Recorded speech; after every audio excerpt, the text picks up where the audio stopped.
ka-anglers, mga ka-hunter, good morning sa inyo. Yan, so ito na nga yung ating pagsisimula ng pagkakayak, no? At dyan, nagtutrolling na tayo ng lure. Yung gamit ko nga pala dyan, yung Zuri Deep Diver. At ayan, nag-start na akong maghagis. Dalawa yan actually. So, nagpatal ako ng 4.5 mph to 5. So, mas mabilis kasi, mas maganda pang gusto ng isda yung sumasayaw yung mga note yan. Strike na tayo sa gilid.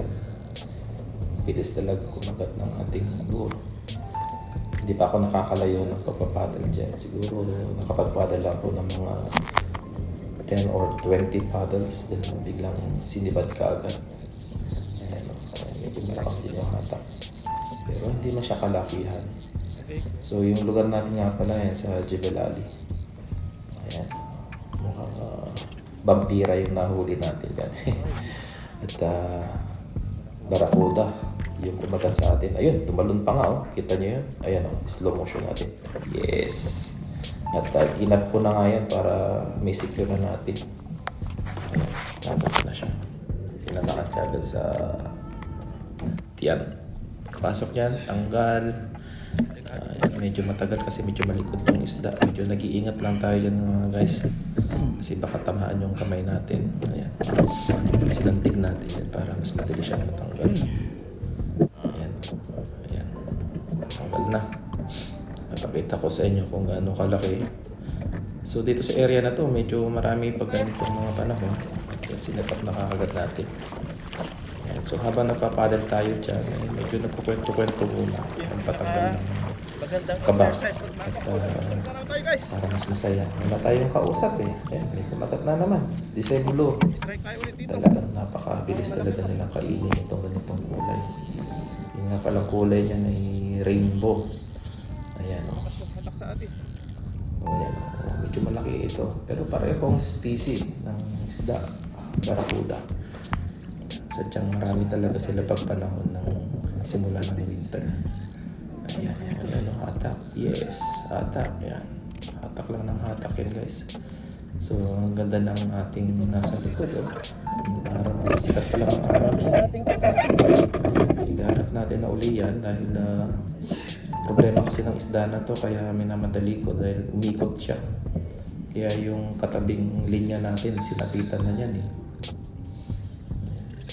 Mahirap kasi talaga pag nagkakayak ka, kailangan mo talagang bantayan yung kabilang linya mo. So habang humahatak yung yung isda na doon sa kabilang rack, kailangan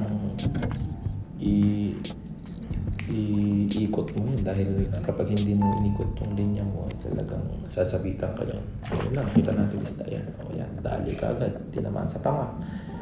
Ay, wah! O siya, alright. Karga na yan sa ating lalagyan. Para sa ganun ay makarami pa tayo. At enjoy din dito. Pero mukhang hindi ako nag-i-enjoy sa part na to dahil grabe, kinulukutan niya yung isang linya natin. Ayan, malikot pati itong isda. Ayan, ang pagkakasabit, kailangan ayusin siya ng maayos. Nilalagay ko na siya din sa lalagyan natin at maya-maya maayusin natin yan para hindi masyadong baka mamaya ay mapigtal yung nilay natin. Kasi sayang pa man din, medyo mahal ang braid. Ayan. So ang gamit ko nga pala dito na kayak ay yung Stealth. Binili ko pa yan sa South Africa at very useful siya kapag medyo matakas yung alon at malakas yung hangin. Talagang maganda ang control.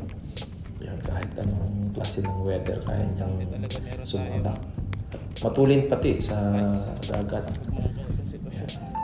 At sanay na ako ever since nagkayak ako. Way back siguro 7 years ago. Mula akong simulang mag-stealth. Ito na yung ginagamit ko talaga.